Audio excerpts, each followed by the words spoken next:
Hello, ఎక్కడ ఉన్నావు మావా? తొందరగా రా, అర్జెంట్ మీతో మాట్లాడాలి. ఏంట్రా బాబు అంత అర్జెంటుగా రమ్మంటున్నావు? ఏమైంది? చిరంజీవి గారి సినిమా రిలీజ్ రా, వెళ్ళాలి, తొందర రా నువ్వు. ఏంట్రా ఎందుకు అలా చంపుతున్నావు? చెప్పు, ఏంటి విషయం? అరే చింటూ, విశ్వాంబర అప్డేట్ చూస్తుంటే నాకు రక్తం మరిగిపోతుందిరా. మెగాస్టార్ చిరంజీవి గారి కోసం ఏకంగా 10 విఎఫ్ఎక్స్ కంపెనీలు రాత్రి పగళ్ళు కష్టపడుతున్నాయి తెలుసా? ఏంటి 10 కంపెనీలా? అంటే ఓ వైపు గ్రాఫిక్స్ డిజైన్ చేస్తూ ఇంకో వైపు వాళ్ళు సిస్టమ్లు వేడెక్కిచ్చి ఆమ్లెట్లు వేసుకుని తింటున్నారా? అరే అదే సోషియో ఫ్యాంటసీ సినిమారా. జగదేక వీరుడు అతిలోక సుందరి ఆంజీ లెవెల్లో వేరే లోకాలు చూపించబోతున్నారంట. ఏమోరా బాబు, ఈ మధ్య వచ్చిన కొన్ని సినిమా గ్రాఫిక్స్ చూశాక వేరే లోకం సంగతి ఏమో గాని థియేటర్లో ఉన్న వాళ్ళకి మాత్రం పరలోకం దగ్గరగా కనిపించిందంట. మరి ఏంటో అర్థం కాల.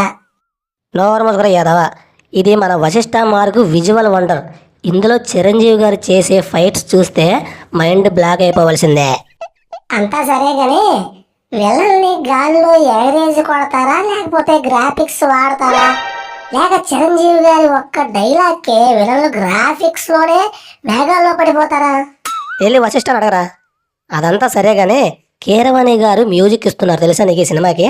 త్రిబుల్ ఆర్కి ఆస్కార్ తెచ్చిన దెబ్బకి ఈ సినిమాలో పాటలు వింటే దేవకన్యలు కూడా థియేటర్లో సీట్లు దొరక నిలబడాల్సిందే అని అనిపిస్తుంది నాకైతే.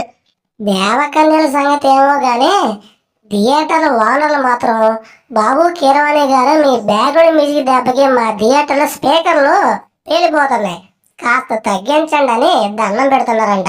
ఆహా, ఏది ఏమైనా సంక్రాంతి పండగకి విశ్వాంబర వస్తే బాక్స్ ఆఫీస్ దగ్గర 500 కోట్ల కలెక్షన్ మాత్రం ఖాయం రాబాయ్.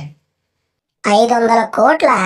అంత డబ్బు లెక్క పెట్టడానికి నిర్మాతలు మళ్ళీ ఇంకో 2 కౌంటింగ్ కంపెనీలు హైర్ చేసుకోవాలేమో. అది సరే కానీ ఈ వీడియోపై మన స్పందన ఏంటో ఆడియన్స్ అడిగి ఒకసారి. హలో ఫ్రెండ్స్, విశ్వాంబర గ్రాఫిక్స్ పై మీ అంచనాలు ఏంటో కామెంట్ చేయండి. అలాగే మా కష్టాన్ని కూడా వెంటనే లైక్ చేసి సబ్స్క్రైబ్ చేసుకోండి అబ్బా. Thank you so much.